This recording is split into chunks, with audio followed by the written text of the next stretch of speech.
வணக்கம் நண்பர்களே, நான் உங்கள் ரவி. இன்று வெல்கம் வித் ரவி சேனலில் பார்க்கவிருக்கிற திருத்தலம் எதுன்னு பார்த்தீங்கன்னா, ராஜபாளையத்துக்கு அருகில் உள்ள வேட்டை வெங்கடேச பெருமாள் கோவில் தாங்க. ஆமாங்க, இந்த கோவில் எங்கே இருக்குது, எப்படி போகணும் அப்படின்றத முதல்ல பார்க்கலாம்.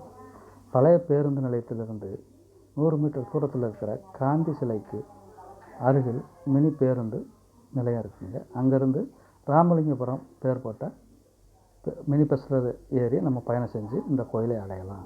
சரி, இந்த வேட்டை வெங்கடேச பெருமாள் கோவில் இதற்கான வரலாறு என்ன அப்படின்னு பார்ப்போம்.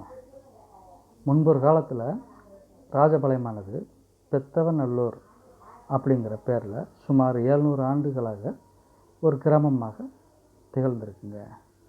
அப்போது பல்லவ சாம்ராஜ்யம் வீழ்ந்த காலகட்டம்.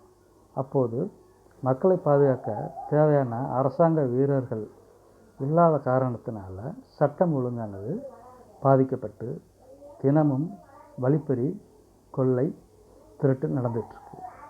அந்த காலகட்டத்தில் ஒரு முதியவரோட அருள் இறங்கி வெங்கடேச பெருமாள், வேட்டை வெங்கடேச பெருமாள் அருள் இறங்கி, நான் தோன்றி உங்களை பராமரிப்பேன், பாதுகாப்பேன் அப்படின்னு சொல்லி அருள் இறங்கி சொன்னதாகவும், அக்கருத்தை பல்லவ அரசர்களிடம் இந்த பெரியவர் போய் சொல்லி அவங்க இதை ஏற்றுக்கொண்டு கோவிலுக்கு அருகில் இருக்கிற சஞ்சீவி மலையிலிருந்து ஒரு பெரிய கல்லை கொண்டு வந்து கோவிலாக வழிபட தொடங்கி இன்று பெரிய கோவிலாக மாறியிருக்கு அப்படிங்கிறது வரலாறு. இதை அங்குள்ள ராஜுக்கள் சமூகம் தங்களோட குலதெய்வமாக வழிபட்டு வர்றாங்க. இதுதான் நண்பர்களே. பிடித்திருந்தால் சப்ஸ்கிரைப் பண்ணி, கமெண்ட் பண்ணி, லைக்ஸ் பண்ணி உதவுங்கள். நன்றி.